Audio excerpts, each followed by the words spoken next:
tepat. Saya persilahkan. Ya, terima kasih Pak Chandra. Selamat pagi Bapak dan Ibu yang kami hormati.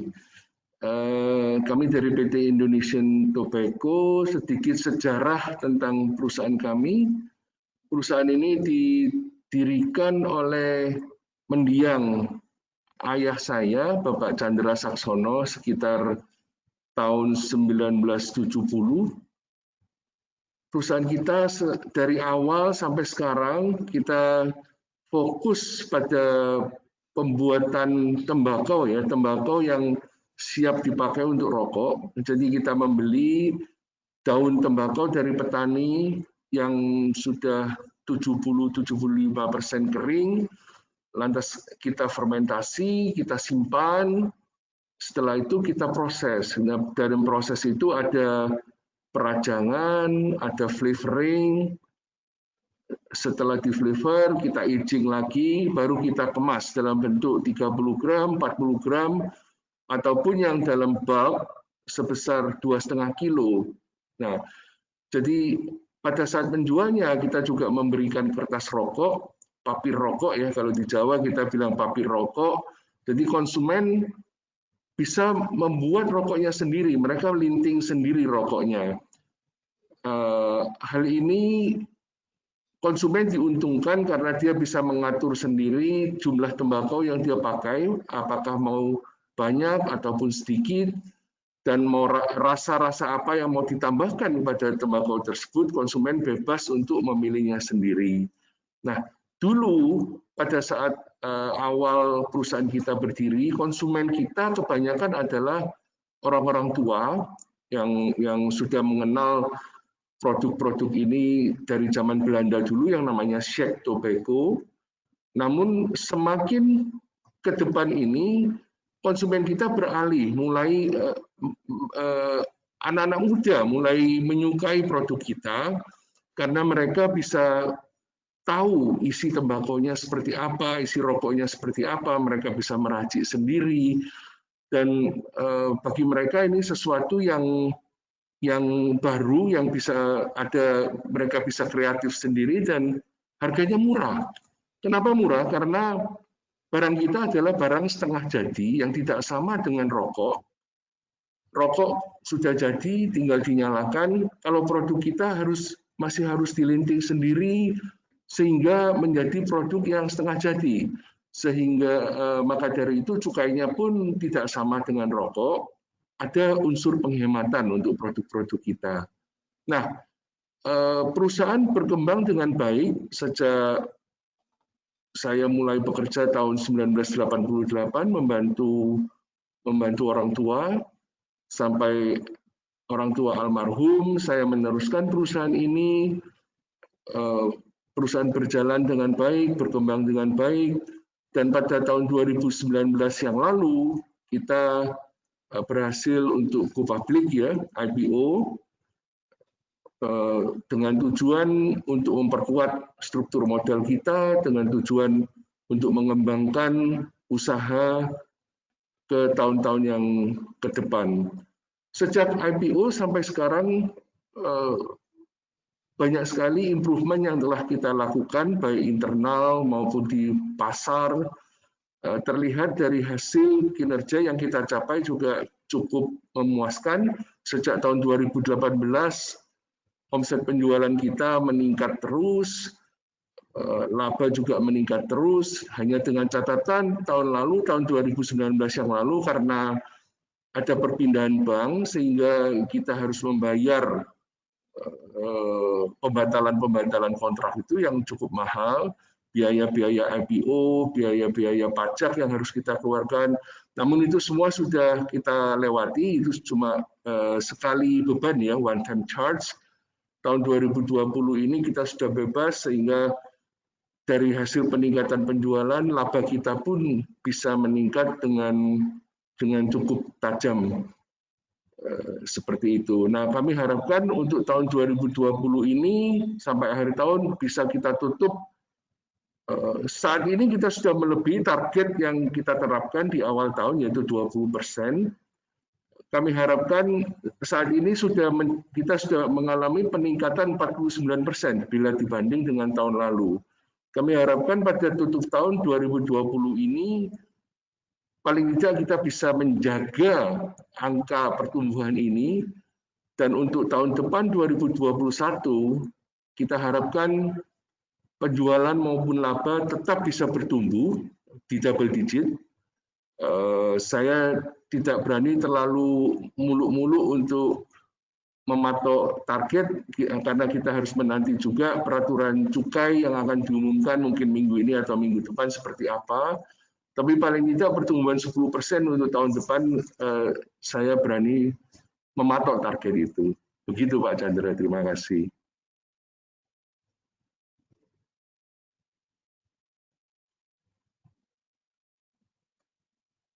Untuk mungkin dari saya seperti itu Pak Chandra yang mau saya sampaikan. Ya. Oke, baik. Jadi kita lihat ya, secara overview bisa kita lihat tadi ITIC memiliki ciri khas produk tersendiri apa? Dia lebih ke arah menyediakan produk untuk ya linting DW sendiri. Jadi perusahaan menyediakan tembakonya juga, ada juga memberikan juga kertas tembakonya. Nah, itu pasti memberikan adanya suatu pengalaman baru tersendiri apa bagi konsumen yang sudah jarang nih kita temukan di perusahaan-perusahaan rokok konvensional, misalnya seperti HMSP, Gudang Garam, dan segala macam. Dan kita lihat secara overview juga, tadi cukup menarik bahwa perusahaan masih mencatatkan laba bersih dan juga pendapatan yang meningkat ya, meningkat sekitar 30% pendapatan dan EBITDA-nya juga. Itu cukup menarik, meskipun sekarang Indonesia sedang dilanda oleh virus corona itu sendiri. Yang kita bisa lihat kemarin, beberapa emiten sudah rilis seperti HM Sampurna dan Gudang Garam, mereka pendapatannya cenderung turun. Nah, tapi kita lihat kebalikannya, ITIC sendiri berhasil dia survive dan cenderung growth-nya cukup signifikan, double digit growth. Dan bahkan telah melampaui ekspektasi dari Pak Jono sendiri ya Pak, pertumbuhan dari pendapatan ITIC ya. Kalau nggak salah awal-awal tahun pendapatan diasumsikan tumbuh sekitar 20%. Nah, sekarang sudah melebihi target tersebut. Cukup menarik. Dan kalau kita lihat dari sisi hutangnya nih Pak, kira-kira kalau dari sisi hutangnya, ini saya lihat sekilas dari RTI, ini ITIC memiliki rasio hutang dari DER sekitar 0,7 kali. Yang berarti hutangnya itu cenderung rendah nih Pak, dibandingkan dengan modal yang dimiliki perusahaan. Jadi cukup bagus juga, saya lihat bahwa hutangnya juga cenderung rendah, sehingga perusahaan tidak ada kesulitan membayar hutang maupun beban bunganya. Bisa kita lihat demikian. Serta cash flow-nya juga tadi kita lihat sekilas juga terjaga dengan baik. Nah, cukup menarik kalau kita bahas lebih jauh untuk emiten ini, terutama dengan produk-produknya nih Pak, yang mungkin bisa kita katakan terbilang masih baru nih di masih baru dibandingkan dengan produk-produk rokok konvensional lainnya. Masih baru dikenal lah oleh peserta film webinar misalnya. Boleh dijelasin lebih lanjut nggak Pak, produk-produk yang telah dimiliki dan dikeluarkan oleh perusahaan? Ya, terima kasih Pak Chandra. Jadi produk-produk kami cirinya adalah seperti rokok putih karena kami tidak menaruh cengkeh di sana. Jadi rasanya pun seperti rokok putih. Kita produk ini di luar negeri terkenal dengan sebutan shake tobacco atau roll your own tobacco. Kalau di dalam negeri memang tidak banyak kita jumpai produk seperti ini karena di Pulau Jawa sendiri belum kita penetrasi pasar secara intensif, Pak. Selama ini pasar kita adalah di luar Jawa, di luar pulau. Nah, Pulau Jawa sendiri rencananya dalam waktu dekat lah, mudah-mudahan tahun depan kita sudah mulai bisa penetrasi pasar masuk ke Pulau Jawa, di mana mayoritas populasi penduduk Indonesia ada di Jawa, Bali, dan Madura ini. Seperti itu. Nah, produk kita sendiri sebetulnya sudah lama seperti produk dengan merek kuda terbang, dengan merek anggur kupu, lampion lilin, itu produk-produk yang sudah berusia 40 tahun lebih sejak zaman almarhum. Jadi penciptanya adalah almarhum ayah saya, Pak Chandra Saksono. Produk terakhir yang kita buat adalah mana yang dengan kemasan yang lebih modern, rasa pun lebih modern, yang lebih up to date, dengan rasa-rasa rokok putih ya, seperti Marlboro, Lucky Strike dan sebagainya yang tidak menggunakan cengkeh. Ada juga blending ekspor. Maaf, racikan ini kita sebut blending kalau di industri rokok dan tembakau ini. Campuran dari tembakau, campuran flavor dan semuanya ini namanya blending.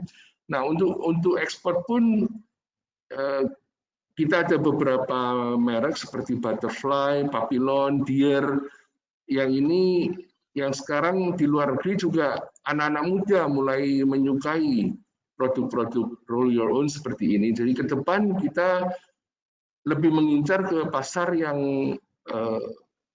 anak muda di Pulau Jawa maupun untuk yang ekspor, Pak Chandra, seperti itu. Baik.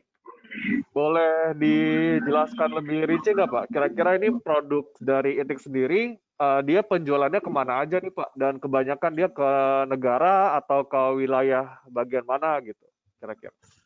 Ya, jadi kalau produk kami sendiri masih dominan di pasar domestik ya, pasar dalam negeri. Terbesar adalah di Indonesia Timur, terutama di Papua, di mana kita sudah eksis di sana cukup lama. Terus seperti di Sulawesi Utara, Kalimantan Barat, NTT, sedikit wilayah Sumatera, Jawa sedikit ya. Jawa itu hanya pemain retail aja, belum kita intensifkan pemasarannya. Yang tadi saya katakan mungkin tahun-tahun depan ini kita mulai masuk ke Pulau Jawa. Ekspor tidak banyak, hanya sekitar 5% dari total penjualan. Tahun depan kita akan, setelah pandemi COVID ini, kita akan mulai agresif lagi membuka pasar-pasar ekspor yang baru, Pak Chandra. Namun tetap pasar dalam negeri ini sangat penting bagi kita dan masih besar sekali pasar-pasar yang bisa kita garap di dalam negeri. Ya. Kalau kita melihat Papua, Sulawesi, Kalimantan, NTT itu total penduduknya yang sudah kita kerjakan kan baru sekitar 40 juta jiwa. Padahal di Indonesia penduduk kita 260 juta jiwa, sehingga pasar masih terbuka lebar untuk kita. Dan untuk produk seperti ini pesaingnya tidak banyak, Pak Chandra. Untuk segmentasi kita ini pesaingnya tidak banyak, hanya 5-6 perusahaan yang berkecimpung di segmen ini, dan kita market leader. Kita menguasai di atas 50% dari pangsa pasar. Seperti itu. Dan yang paling penting adalah kita tidak head to head dengan rokok ya, Pak Chandra. Kita tidak bersaing langsung dengan rokok. Kita punya segmen pasar yang tersendiri, kita punya niche market kita sendiri. Saya rasa itulah yang membuat produk kita menarik, dan pada saat pandemi COVID seperti ini kita masih bisa bertumbuh. Seperti itu, Pak Chandra. Baik. Nah, ini kan kita lihat tadi nih pendapatan dan laba bersih itu cenderung naik signifikan, Pak. Apakah itu disebabkan oleh kenaikan harga atau didukung pula dengan kenaikan volume penjualan, Pak? Ya, jadi kalau dilihat dari sisi volume penjualan, kita meningkat sebesar 34%. Cukup bagus, dengan dari target 20% tadi kita meningkat 34%. Tapi kalau dilihat dari segi nominal rupiah, peningkatan kita mencapai 49%. Sehingga di sini menggambarkan bahwa perusahaan punya kemampuan untuk menaikkan harga jual. Nah, ini penting sekali, Pak Chandra, karena sebuah perusahaan kalau kita tidak bisa menaikkan harga jual, laba kita juga tidak bisa naik. Ya, untuk mencapai laba itu hanya dua cara, menaikkan harga dan menurunkan biaya. Nah, menurunkan biaya semua perusahaan harus melakukan itu. Namun kalau kita tidak bisa menaikkan harga, kita akan susah dalam meningkatkan laba. Di sini terlihat bahwa Selain secara kuantitas penjualan kita bisa meningkat 34%, namun secara rupiah kita bisa meningkat hampir 50%. Di sini karena ada kenaikan harga itu, Pak Chandra. Memang kita diuntungkan oleh adanya kenaikan cukai tahun 2020 ini, harga-harga rokok pada naik semua, jadi kita ikut naik, kita ikut momentum naik ini. Jangan sampai nanti kenaikan harga sudah berhenti, kita naik sendirian, itu bisa celaka nanti. Jadi kita ikut naik sedikit-sedikit, sedikit demi sedikit kita menaikkan harga. Hal ini penting untuk meningkatkan profitabilitas dari perusahaan. Gitu, Pak Chandra. Oke. Kalau boleh tahu nih Pak, untuk produk rokok yang disediakan perusahaan sendiri itu range harganya kira-kira di rentang harga berapa ya Pak? Ya, jadi sebagai gambaran kalau harga rokok sekarang ini kalau yang kelas atas kan sudah di atas 20.000, 30.000 ya, Ya. seperti Gudang Garam, Marlboro dan sebagainya itu sudah di range 25.000, 30.000. Untuk yang kelas menengah itu di harga 20.000, 16.000. Nah, untuk rokok-rokok murah range-nya adalah rata-rata di harga 10.000 isi 12 batang, Pak Chandra. Ya, 10.000 isi 12 batang. Untuk produk kita sendiri, tembakau, kita kemas yang paling populer adalah yang 40 gram, itu harga jualnya eceran cuma Rp5.000, Rp6.000. Mereka bisa membuat rokoknya, sudah ada kertas rokoknya di dalam, mereka bisa bikin sekitar 35 batang rokok dengan harga Rp5.000, Rp6.000 itu. Jadi disitulah penghematan yang dirasakan oleh konsumen seperti itu. Ya, oke. Cukup murah juga ya Pak. Kita udah bisa mendapatkan rokok cukup banyak dari 5.000, tadi bahkan 10.000 juga sudah dapat 12 batang yang sudah dalam bentuk Iya, jadi. kalau rokok jadi kan 10.000 12 batang, namun kalau Iya. produk kita, tembakau yang kita jual ini, harga Rp6.000, Rp5.000 bisa bikin 35 batang, Pak Chandra. Itu satu penghematan. Jadi mereka beli satu bungkus, bisa dikonsumsi mungkin 2 hari, ya. Itu akan sangat menghemat biaya kehidupan yang harus mereka keluarkan untuk rokok. Begitu, Pak. Oke.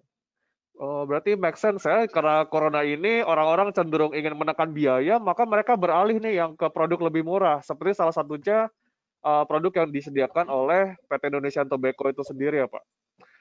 Cukup Betul menarik. Pak Chandra. Jadi kesatu karena pandemi ini ekonomi menjadi susah, banyak orang kehilangan pendapatan, kehilangan income atau income-nya berkurang. Pada satu sisi lain adalah kenaikan harga-harga rokok, sehingga konsumen banyak yang downshifting dari biasanya mengkonsumsi rokok yang mahal, mereka berpindah ke rokok yang harganya menengah, yang menengah berpindah ke rokok murah, yang murah berpindah juga, akhirnya mereka untuk melinting sendiri rokoknya itu akan lebih hemat bagi mereka. Dan konsumen kita memang di kalangan income yang di bawah itu, Pak Chandra.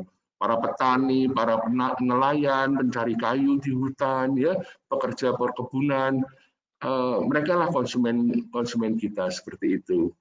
Dan Baik, sekarang berarti mulai di kota-kota di Pulau Jawa pun, di kota-kota besar pun anak-anak muda mulai trennya melinting sendiri rokoknya karena ingin berhemat dan ya, bisa kreasi sendiri rokoknya rasa apa yang mereka mau ciptakan. Jadi trennya seperti itu, Pak Chandra. ya, jadi anak-anak muda sekarang juga nampaknya ingin lebih menikmati hidup ya Pak, dengan meracik sendiri dan menikmati waktu juga. Iya, Ya, betul, betul, betul, nah, Pak. dengan segmen yang berbeda ya, tadi seperti yang disebutkan, perusahaan tidak ingin bersaing secara head to head dengan perusahaan-perusahaan rokok besar seperti HMSP, Gudang Garam, dan juga WIM. Ini ITIK memiliki segmen pasar sendiri nih. Dari segmen yang kita bisa katakan lebih ke arah medium, apa ya, lebih banyak oleh menengah ke bawah ya Pak untuk segmennya. Low ya, menengah ke bawah, betul. Betul, Pak Jadi Chandra. untuk capture growth-nya lebih condong ke sana, dan ini pada saat kondisi seperti ini agak diuntungkan nih. Iya, Lalu eh, bisa jadi, kita hmm, Lalu silakan, bisa Pak. kita lihat Pak, untuk produk-produk perusahaan sendiri kalau di kota-kota itu kita bisa dapetinnya di mana ya Pak? Apakah di Alfamart atau di warung-warung atau seperti apa? Untuk di kota-kota saat ini di pemasaran kita masih menggunakan traditional vendor, traditional vendor, toko-toko, kios-kios, warung-warung itu tersedia produk kita. Kalau di Sulawesi Utara kita sudah masuk ke Indogrosir dan kita lagi menjalin kerjasama dengan Indogrosir di daerah-daerah yang lain. Nah, kedepannya mulai kita akan memperkenalkan produk kita ke pasar retail modern seperti Alfamart, Indomart. Mungkin tahun depan kita sudah mulai mengarah ke sana. Namun itu butuh PR ya, Pak Chandra, butuh pekerjaan. Jadi kita harus memperkenalkan dulu produk ini di daerah yang kita target, memasarkan dulu, spreading dan sebagainya. Setelah itu baru kita bisa listing di Alfamart dan Indomart seperti itu, Pak Chandra. Akan ke sana arahnya, Pak. Baik. Lalu tadi kita lihat nih Pak, kebanyakan penjualan itu di wilayah Papua. Nah, sementara Jawa cenderung menurun. Nah, itu kenapa nih Pak? Kenapa bisa cenderung turun banget di wilayah Pulau Jawanya? Yang kita bisa tahu Jawa sendiri merupakan salah satu wilayah dengan penduduk yang paling padat. Kenapa malah cenderung menurun di Pulau Jawa, Pak? Ya, jadi kalau di data penjualan kita, ya tercatat Pulau Jawa itu sebetulnya dulu itu adalah, jadi begini, agen kita yang di Nusa Tenggara Timur itu dulu keagenannya distributornya itu ada di kota Surabaya, sehingga penjualan-penjualan yang ke Nusa Tenggara Timur itu terlisting, terdaftar adalah penjualan di Surabaya, yaitu di Pulau Jawa. Nah, beberapa tahun terakhir ini keagenan ini yang di Surabaya ini bubar, sehingga kita langsung penjualannya ke agen-agen dan distributor yang di Nusa Tenggara Timur, sehingga porsi dari Pulau Jawa ini terlihat menurun. Sebetulnya tidak menurun, hanya perpindahan agen saja. Kalau secara real di Pulau Jawa, penjualan kita hanya di retail ya, individu-individu yang ingin dagang, beli produk kita dan memasarkannya. Namun pasar ini belum kita garap dari perusahaan langsung, marketingnya, distribusinya secara intensif itu belum kita mulai. Kita planning tahun depan lah kita mulai, Pak Chandra. Seperti itu. Dan kalau kita bahas lebih lanjut nih Pak, terkait di Pulau Jawa kan kalau kita bahas secara tradisional itu mereka masyarakatnya sudah banyak yang menjual atau mendistribusikan secara mandiri lah. Mereka sudah ada punya yang produksi linting dewe sendiri dan mereka jual secara tradisional. Nah, bagaimana perusahaan bisa penetrasi ke market yang sudah seperti ini Pak? Nampaknya agak strateginya harus seperti apa gitu Pak? Ya, jadi produk-produk yang linting dewe di Pulau Jawa itu pada saat ini, karena Pulau Jawa sendiri adalah sentra pertanian tembakau, sehingga banyak produk-produk tembakau yang dihasilkan dari tempat-tempat pertanian ini, mereka tidak menjualnya ke pabrik, mereka rajang sendiri, proses sendiri, jadi dan dijual dalam produk-produk yang home industry ya, jadi boleh dibilang tembakau ini yang masih belum diproses, belum dimasak, belum di flavor, sehingga rasanya pun kadang di tenggorokan bisa gatal, bisa pahit, seperti itu. Ya, jadi kalau kita mempenetrasi pasar ini,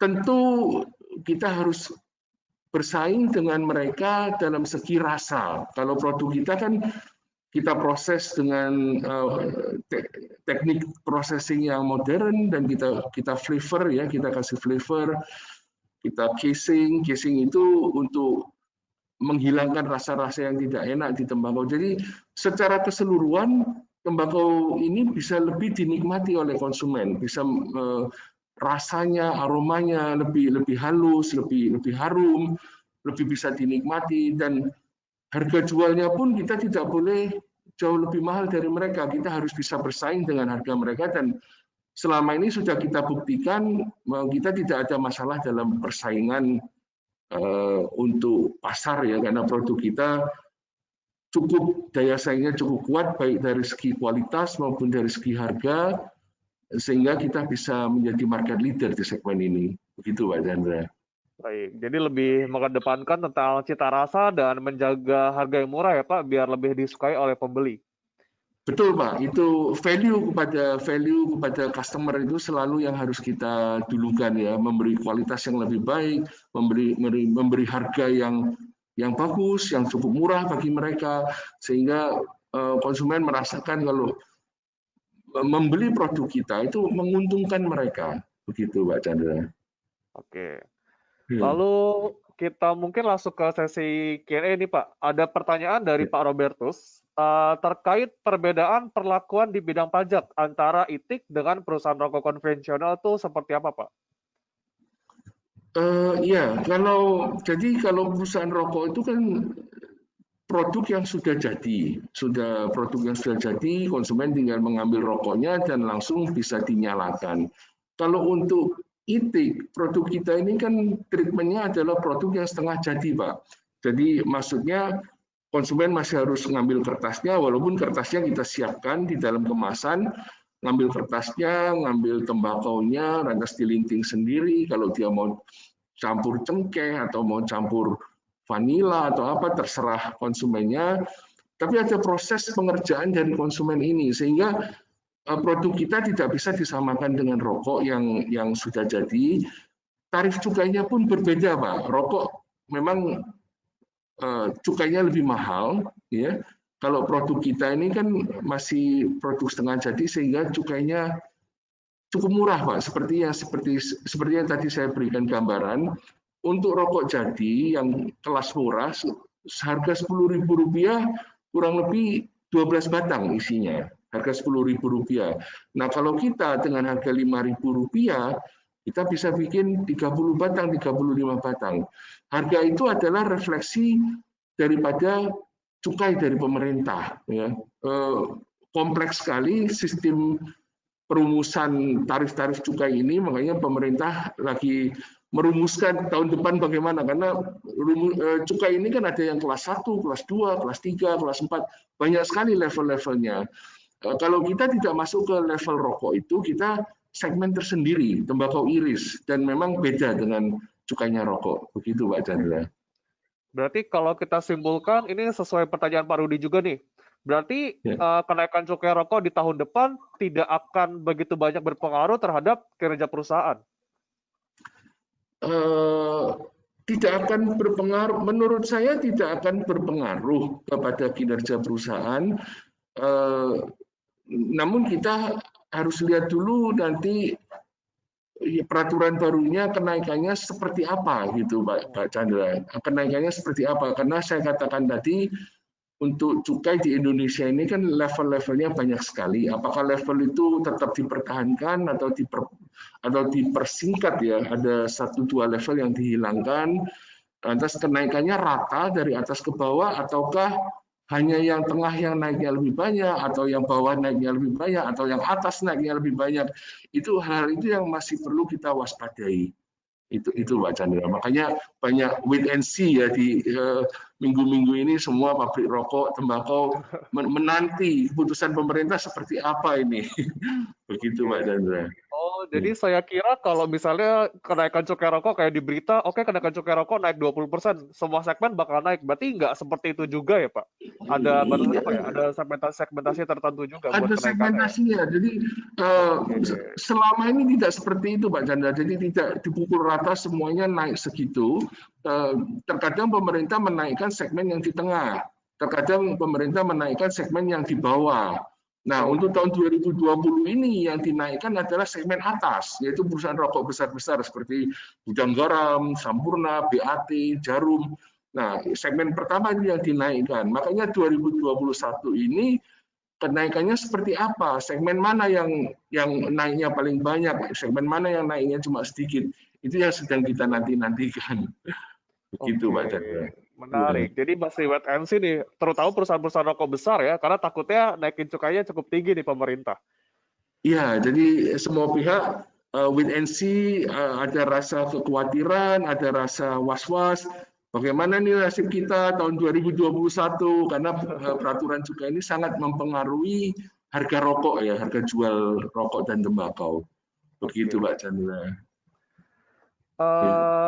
Lalu Pak, boleh dikasih sedikit ilustrasi nggak? Misalnya dengan apa ya? Cukai rokok pada perusahaan besar misalnya berapa persen dari pendapatan. Lalu kalau di perusahaan Bapak kira-kira cukainya berapa persen sih dari pendapatan gitu? Boleh kasih sedikit comparison seperti itu nggak Pak? Kira-kira bagaimana? Iya, kalau gambaran kasarnya sih saya bisa memberikan sedikit masukan, namun secara detailnya saya tidak punya informasi itu karena untuk produk rokok yang kelas 1, yang produk rokok mahal, harga jual mereka juga tinggi. Jadi walaupun cukainya tinggi, harga jual mereka juga tinggi, sehingga saya lihat kinerja mereka dari tahun ke tahun tetap bagus ya, cuma mungkin tahun 2020 ini agak menurun karena imbas itu tadi, kenaikan cukai yang di level pertama. Bagi mereka sangat signifikan cukai ini bisa masuk dalam hitungan HPP cukup besar ya. Sama juga dengan kita, cukai ini memakan porsi HPP yang cukup besar ya, walaupun karena produk kita beda dengan produk mereka, secara persentasi tidaklah sebesar mereka persentasi cukainya ini, Pak. Namun secara detailnya saya nggak punya datanya seperti apa itu, gitu Pak Chandra ya. Berarti dari komposisi HPP bisa kita katakan bahwa persentase di cukai untuk itik bisa kita katakan lebih kecil dibandingkan perusahaan-perusahaan besar. Karena persis kita seperti bilang itu tadi, ya. pajaknya juga lebih kecil, bisa kita katakan demikian. Jadi nggak begitu Betul. membebani perusahaan gitu. Betul Pak Chandra, betul. Oke, Seperti lalu ini itu. ada pertanyaan lagi dari Ibu Naomi. Kira-kira kalau strategi perusahaan buat ekspansi ke luar negeri itu seperti apa Pak? Dan buat target-target negaranya itu nanti akan ada apa saja ke depan? Jadi kalau ekspansi ke luar negeri ada dua cara yang kita lakukan, tergantung dari kondisi undang-undang peraturan di negara tersebut. Apakah produk jadi tembakau yang sudah proses, sudah finish produk ini leluasa untuk diekspor, maksudnya diimpor ke negara tersebut, ataukah kita harus mengekspornya dalam produk yang setengah jadi, ya. Jadi tergantung seperti itu. Jadi kalau mereka mengizinkan produk jadi masuk ke negaranya, kita di sana akan mencari agen atau importir atau distributor untuk mengimpor produk kita ke negara mereka dan memasarkannya di sana. Namun kalau produk jadi tidak bisa masuk, terpaksa kita harus mencari partner di sana, partner kerja. Yang kita ekspor adalah blending flavor dalam produk yang unpack atau bulk ya. Jadi ada finishing produk, ada finishing proses lagi di negara tersebut untuk mengerjakannya, tergantung dari undang-undangnya. Kalau negara-negara yang kita target untuk ekspor ini pada saat ini Malaysia, Singapura, Jepang yang sudah ada saat ini, ke depan kita melihat ke India, ke Cina, Taiwan, ya, Afrika Selatan, dan masih banyak lagi. Namun satu-satu dari 4 daerah ini yang kita akan lebih fokuskan, India, Cina, Afrika Selatan, Taiwan, seperti itu Pak Chandra. Ya, karena ini kita bilang satu negara Pak ya, bukan hanya wilayah kayak di Indonesia, kota atau wilayah. Ini kita bicara satu negara, itu PR-nya pasti sudah banyak nantinya. Betul. Ya. Nah, tadi saya sempat lihat sekilas, berarti kalau buat sekarang yang keluar negeri itu kebanyakan di wilayah Asia aja Pak, atau seperti apa yang buat sekarang? Untuk saat ini kita dominan di wilayah Asia ekspornya, yaitu Malaysia, Singapura, Jepang ya, ada satu negara lagi Aruba. Aruba itu sebuah negara kecil di Amerika Selatan, itu milik negara Belanda. Kita ada ekspor ke sana juga, dan beberapa negara di Afrika, namun jumlahnya tidak banyak. Itu yang akan ke depan akan kita fokuskan, negara-negara lain di sekitar pasar-pasar itu yang lebih potensial, itu yang akan kita garap. Pak Chandra. Oke.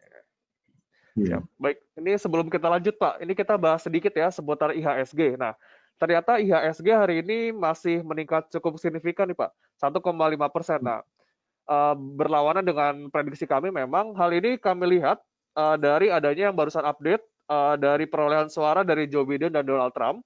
Untuk Joe Biden dia telah memperoleh 264 suara, sementara Donald Trump sekitar 214. Ini memperlihatkan bahwa Joe Biden memiliki probabilitas lebih besar untuk menjadi presiden pilihan Amerika Serikat, sehingga membawa ketenangan bagi pasar. Namun investor juga harus mencermati nanti kita ada rilis data PDB ya kuartal ketiga. Jadi kira-kira hati-hati seperti itu. Baik, kita lanjut Pak. Nah, tadi kan seperti kita bahas, itu utang perusahaan ini cukup kecil nih.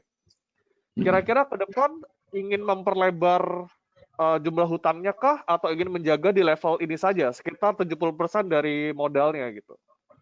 Ya, untuk hutang perusahaan, kami cenderung untuk mempertahankan di level presentasi yang seperti ini, Pak Chandra. Bahkan kalau bisa di tahun-tahun ke depan akan kita kurangi ya, jumlah hutang ini akan kita kurangi, karena hal ini penting juga untuk bisa meningkatkan laba perusahaan, karena hutang tentu kita harus membayar bunga kan, semakin besar hutang bunganya semakin besar, semakin kecil hutang pembayaran bunga juga semakin kecil. Nah, kita harus bisa mengurangi porsi hutang ini, namun kita juga harus menjaga ketersediaan bahan baku kita. Jangan sampai bahan baku kita ini ada yang tidak cukup untuk menjaga konsistensi daripada kualitas. Ini trade off ya antara mengurangi hutang sama menjaga konsistensi kualitas. Ini kita harus hati-hati. Kadang ada tahun-tahun di mana kita menambah hutang karena kita mau menambah jumlah stok bahan baku yang kita miliki, ya, karena ini penting untuk menjaga distribusi kita, menjaga kualitas kita.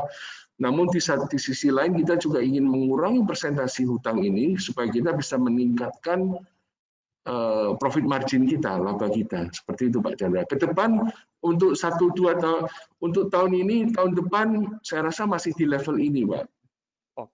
Proporsi hutang ya. Masih nyaman dengan posisi hutang yang relatif rendah ya Pak? Betul Pak Chandra, betul. Oke. Lalu kita lanjut lagi untuk pertanyaan, kira-kira threat atau ancaman nih buat perusahaan sendiri itu apa Pak? Ini pertanyaan dari Bapak Robertus nih. Ya. Kalau saat ini tentu yang kita khawatirkan adalah virus corona ya. Jadi seluruh Indonesia bahkan seluruh dunia yang menjadi kekhawatiran utama adalah virus corona. Jadi protokol-protokol keamanan, menjaga kesehatan, kebersihan, menjaga jangan sampai terinfeksi corona itu menjadi fokus utama kita. Sudah sejak bulan Februari mungkin ya tahun ini ya sampai saat ini itu terus kita laksanakan dan ya syukur Tuhan menjaga kita semua, jadi belum ada gejala virus corona apapun di perusahaan selama ini, dan ini akan tetap kita jaga keamanan ini sampai tahun depan, sampai vaksin sudah tersedia. Nah, kalau dalam sisi bisnis, saya rasa tidak ada threat apa-apa ya. Industri kita ini industri tua ya, industri rokok dan tembakau ini adalah industri yang sudah tua dan dilindungi oleh pemerintah, diizinkan oleh pemerintah, regulasinya juga ketat ya, dan selama ini kita semua sudah berjalan dengan baik. Kita membayar pajak, membayar cukai, hasilnya bisa dipakai untuk membangun negara, bisa dipakai untuk bayar BPJS ya, bisa menciptakan lapangan kerja. Jadi semuanya win-win lah. Kalau saya rasa threat dari pemerintah sama sekali tidak ada, karena kalau produk rokok dan tembakau ini sampai dilarang oleh pemerintah, itu kerugiannya di semua pihak akan rugi. Pemerintah tidak mendapat penghasilan, rakyat akan kehilangan pekerjaannya, dan produk yang dilarang pun belum tentu hilang dari pasaran. Kita tahu seperti narkoba, seperti pil ekstasi, sabu-sabu, dan sebagainya. Itu produk-produk yang diharamkan dan ilegal. Namun peredarannya masih banyak sekali kan. Jadi buat apa dibikin ilegal? Mendingan diregulasi yang baik, semuanya mendapat manfaat dari industri ini. Itu menurut saya, Pak Chandra. Ya. Oke. Kalau Jadi trade kita lainnya tidak ada sih. Ya. Oh, tidak ada. Oke, jadi secara keseluruhan buat threat-nya adalah ya tentunya dari virus corona itu sendiri ya dapat berpotensi Betul. menurunkan permintaan produk itu juga bisa. Ada juga tadi misalnya kalau dari satu pabrik terkena virus, ada satu orang yang terkena virus, jadi bisa tutup pabriknya, Nah, misalnya seperti itu jadi resikonya. betul Pak Chandra. Ya, betul. Lalu kalau dari pemerintah sendiri tadi seperti disampaikan, ini kalau dari sisi pemerintah nampaknya tidak ada ya. Pemerintah nggak mungkin mereka melarang peredaran rokok di Indonesia. Terlebih, ya kita bisa tahu pendapatan negara banyak dari pajak dan juga cukai rokok tentunya. Jadi pemerintah nggak mungkin shutdown dari industri rokok itu sendiri. Jadi kita bisa katakan ya, industri rokok akan cenderung tumbuh juga ke depan. Nggak bakal di shutdown oleh pemerintah. Nah, kira-kira begitu nih buat Pak Robertus pertanyaannya. Lalu Pak, untuk pertanyaan-pertanyaan lain, mungkin kira-kira nih, buat di Indonesia sendiri, tadi kan kita lihat sudah banyak nih penetrasi perusahaan di beberapa wilayah. Kira-kira ada wilayah-wilayah lain nggak sebagai target perusahaan untuk penetrasi ke depan? Ya, kalau dilihat dari wilayah pemasaran kita saat ini kan Papua, Sulawesi Utara, Nusa Tenggara Timur, sebagian dari Kalimantan, sebagian kecil dari Sumatera. Jadi itu sebetulnya masih luas sekali wilayah yang terbuka untuk kita penetrasi, Pak. Contohnya Kalimantan Selatan, Kalimantan Timur itu masih terbuka luas pasar yang bisa kita penetrasi. Pulau Sumatera di mana kita belum begitu penetrasi ke sana, itu masih luas terbuka peluangnya. Sulawesi Selatan, Sulawesi Tengah, Sulawesi Tenggara itu masih terbuka sekali pasar-pasar itu. Dan yang terakhir adalah Pulau Jawa. Pulau Jawa yang 70% penduduk Indonesia ada di Jawa, Jawa, Madura, dan Bali. Ini belum kita garap dengan program-program distribusi dan program-program marketing yang modern ya, seperti saya katakan lagi. Ini perlu kita persiapkan dan perlu segera kita buka pasar-pasar ini. Tentu tidak semudah itu, kita harus banyak persiapan, yaitu bahan baku contohnya. Bahan baku kita harus persiapkan, karena produk ini tidak bisa kita coba-coba buka pasar dulu, nanti kalau barangnya laku baru kita beli bahan bakunya. Tidak bisa seperti itu. Bahan baku harus disimpan, harus di-aging, harus difermentasi. Jadi kita harus persiapkan bahan bakunya, baru kita buka pasar barunya. Belum lagi tim-tim dari marketing kita harus kita tambah, harus kita tingkatkan kalau kita ingin memperluas wilayah pemasaran kita. Seperti itu, Pak Chandra. Oke, cukup menarik ya Pak. Lalu boleh dijelaskan lebih lanjut nih Pak, untuk strategi marketing perusahaan seperti apa? Misalnya iklan di televisi atau iklan di banner atau seperti apa nih Pak buat promosi produk? Iya, jadi kalau untuk produk kita, karena pasar kita adalah di segmen menengah bawah ya, menengah bawah, dan produk kita belum go nasional, jadi tentu kita tidak iklan di TV, kita lebih ke arah distribusi, ya, pemenuhan kios-kios, toko-toko kecil, warung-warung itu semua untuk supaya konsumen mudah mendapatkan produk kita, mau membeli produk kita, pengenalan produk dengan banner, spanduk, ya, stiker, kita kasih barang-barang promosi seperti kaos dan sebagainya, lantas produk sampling ya, supaya konsumen bisa mencoba rasa produk kita seperti apa. Karena produk sampling ini penting sekali karena konsumen harus merasakan produk baru ini seperti apa sih secara gratis. Kalau mereka harus beli, biasanya mereka nggak mau beli sesuatu yang masih tanda tanya. Enak apa enggak nih, cocok apa enggak, karena mereka sudah terbiasa dengan tembakau atau rokok yang mereka konsumsi setiap harinya. Jadi harus kita sampling, kita harus rajin sampling seperti itu, Pak Chandra. Oke, berarti Itu. lebih ke arah tradisional dan memberikan beberapa bonus-bonus terkait perusahaan ataupun memberikan free sampel bagi customer ya. Iya, Untuk betul Pak Daniel, betul. Seperti Oke. itu.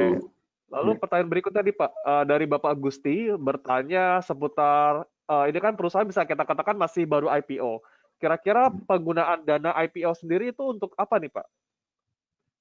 Kalau penggunaan dana IPO itu 100% untuk meningkatkan stok bahan baku kita, yaitu pembelian daun tembakau, ya, dan itu sudah kita gunakan. Dana IPO sudah kita gunakan habis. Nah, kalau namun kita juga ada melakukan beberapa capital expenditure ya, seperti pembelian tanah untuk persiapan perluasan, karena kita bekerja kan kita tidak bisa hanya memikirkan saat ini, kita harus berpikir jauh ke depan, nanti perkembangannya bagaimana, perluasannya bagaimana, kemana ya. Jadi kita ada membeli tanah di Jawa Tengah, di Klaten, itu kafling-kafling tanah yang kita persiapkan untuk perluasan usaha kita di kemudian harinya. Terus ada peremajaan mesin-mesin yang perlu kita ganti, yang sudah cukup usianya perlu kita ganti atau kita tambah kapasitasnya. Nggak begitu banyak sih, kalau pembelian tanah sekitar 20 miliar, pembelian mesin sekitar 5 miliar, dan itu dari internal cash flow kita sendiri, seperti itu. Oke, jadi cukup bagus juga nih Pak. Berarti ekspansi nggak pakai utang ya, pakai cash sendiri nih. Itu menjelaskan kenapa hutangnya perusahaan kecil tadi kan? Ya, kalau bisa kita semakin ke depan hutang kita semakin kecil ya. Nah, inilah tujuan kita ke publik pada awal, supaya komposisi hutang bank ini bisa tidak terlalu banyak, karena hutang selalu memikul bunga kan, harus membayar bunga. Kalau bisa ke depan hutang semakin hari semakin kecil, equity semakin besar, performance semakin bagus, kan itu yang harus kita pentingkan untuk shareholder pemegang saham kita semua, bagaimana meningkatkan laba untuk mereka. Mudah-mudahan ke depan kita bisa membagikan dividen untuk para pemegang saham. Itu yang kita inginkan, Pak Chandra. Seperti itu. Oke, baik Pak. Lalu pertanyaan berikutnya nih dari Ibu Sela, menanyakan seputar bagaimana nih pandangan perusahaan apabila sudah mulai terjadinya kebangkitan ekonomi, yang berarti orang-orang sudah mulai berpindah lagi nih mengkonsumsi perusahaan-perusahaan yang rokok konvensional misalnya yang lebih mahal. Kira-kira seperti apa Pak pandangan Bapak terkait hal tersebut, perbaikan ekonomi ini? Ya, jadi seperti saya ceritakan tadi, perusahaan ini didirikan oleh almarhum ayah saya. Saya selesai kuliah tahun 1988. Saya kuliah di Amerika, saya pulang ke Indonesia. Saat itu pun banyak orang-orang awam, bukan orang awam saja, namun bank yang bekerja sama dengan kita, bank yang mendukung kita, menanyakan, ini rokok jadi kan sudah banyak, apakah tembakau yang linting-linting sendiri ini bisa laku ya pada saat itu. Nah, pada saat itu perusahaan masih perusahaan keluarga yang kecil, produksinya mungkin satu hari cuma 600 kilo, 700 kilo, belum hitungan ton ya, tahun 88. Dengan berjalannya waktu, ternyata usaha kita kan bukannya semakin habis, semakin kecil, namun semakin berkembang. Hari ini produksi kita bisa mencapai 12 ton, 14 ton per hari. Bandingkan saat itu yang hanya ratusan kilo per hari. Hari ini kita bisa produksi 12 ton, 14 ton per hari. Berarti walaupun ekonomi Indonesia meningkat, pendidikan meningkat, semuanya maju di Indonesia, ternyata industri roll your own tobacco ini tidak mati kan, berkembang dengan waktu. Kita bisa ekspor ke Singapura ya. Sudah lama kita ekspor ke Singapura, sudah 20 tahun lebih. Tiap bulan kita kirim 1 kontainer ke sana, padahal penduduk Singapura kan cuma sedikit ya. Singapura negara yang sudah maju, first world nation ya, yang sudah computerized semua, rakyatnya pendidikan tinggi, tapi tetap ada konsumen yang melinting sendiri. Ya, jadi saya tidak khawatir Indonesia nanti semakin maju, ekonomi semakin bagus, segmen ini tetap akan hidup, karena ya seperti saya katakan tadi, kita punya niche market tersendiri. Konsumen ada kenikmatan, keunikan sendiri melinting rokoknya dan lebih hemat. Ya. Betul. Nah, untuk tembakau tingwe ini, tembakau linting sendiri, roll your own ini, kan imajinasi kita seperti negara-negara miskin yang banyak laku produk ini. Namun salah, tembakau linting sendiri ini, roll your own ini, pasar terbesarnya adalah di benua Eropa, seperti negara-negara Inggris, Swedia, Jerman, Perancis. Itulah pasar terbesar untuk produk-produk roll your own ini. Ya, sehingga saya optimis walaupun Indonesia akan maju, tetap produk ini akan eksis karena kita beda dengan rokok dan kita tidak boleh lupa harga rokok setiap tahunnya juga akan naik. Kalau setiap tahun naik 10%, tiap tahun naik 15%, 10%, dalam waktu 5 tahun harga rokok sudah 2 kali lipat. Itu apakah terjangkau oleh konsumen? Itu yang menjadi pertimbangannya, Pak Chandra, begitu. Baik. Tadi juga disebutkan nih, yang menarik juga saya juga baru tahu ternyata Eropa konsumsi rokok linting sendirinya juga cukup banyak. Berarti membuka kesempatan Terbesar, ekspor Pak. juga nih, Pak, ke Eropa berarti ini ya? Iya, betul, betul sekali. Eropa Timur, Eropa Barat, Rusia, besar sekali. Jadi peluang kita sebetulnya sangat-sangat terbuka lebar, sehingga tahun lalu kita memutuskan untuk go public, Pak. Dengan go public ini kita bisa mengajak masyarakat, mengajak investor untuk sama-sama mengembangkan perusahaan. Jadi tidak selalu tergantung dengan bank, nambah utang dan nambah utang. Seperti itu, Pak Chandra. Oke, baik. Yeah. Jadi cukup komprehensif ya penjelasan dari Pak Joni selaku Direktur Utama Perseroan. Dan nampaknya ini pertanyaan sudah habis, Pak. Tidak ada pertanyaan kembali. Yeah. Mungkin saya kembalikan ke Bapak jika ada closing statement bisa disampaikan ke peserta film webinar kita, Pak. Ya, terima kasih Bapak dan Ibu semua atas dukungannya terhadap Indonesian Tobacco selama ini. Kami tetap akan berusaha berjuang, bekerja keras untuk memajukan perusahaan ini. Blueprint kita ke depan sudah jelas, kita akan memperluas pemasaran kita baik di Indonesia maupun ekspor, karena pasar masih terbuka sangat lebar untuk kita. Sekarang tinggal kemampuan kita sendirilah seberapa besar kita mau bertumbuh, seberapa cepat kita mau bertumbuh. Nah, dan saya rasa ini kesempatan yang baik bagi kita untuk mengajak para pemegang saham untuk mengembangkan perusahaan ini bersama-sama sehingga kita bisa menikmati laba yang semakin besar. Kita bisa mengurangi hutang bank, ya, daripada kita hutang bank terus, bayar bunga terus. Kita kembangkan perusahaan ini dengan dana dari masyarakat sehingga bisa kita memberi manfaat kepada pekerja maupun kepada pemegang saham, kepada semua stakeholder kita.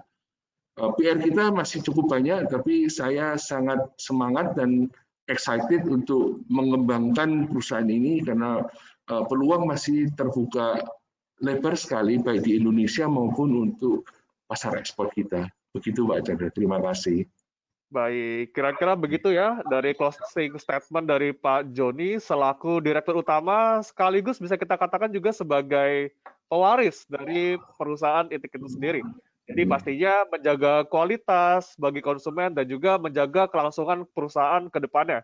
Dan untuk berkembang lebih besar juga tadi kita bisa bahas juga tadi untuk menuju negara-negara ekspor lain dan juga mengembangkan produknya di wilayah Indonesia. Ya, mungkin itu saja untuk hari ini dan terima kasih Pak Joni atas waktunya. Terima kasih. Sudah menjelaskan secara detail banget nih kepada para peserta film webinar. Nah, dan mungkin kita akhiri dulu Pak untuk hari ini. Terima kasih tadi atas kesempatan waktunya dan untuk peserta film webinar nantikan juga akan adanya emiten-emiten lain yang datang di webinar kita pada pagi hari ini. Terima kasih juga waktunya untuk Bapak Ibu sekalian. Selamat pagi serta salam cuan.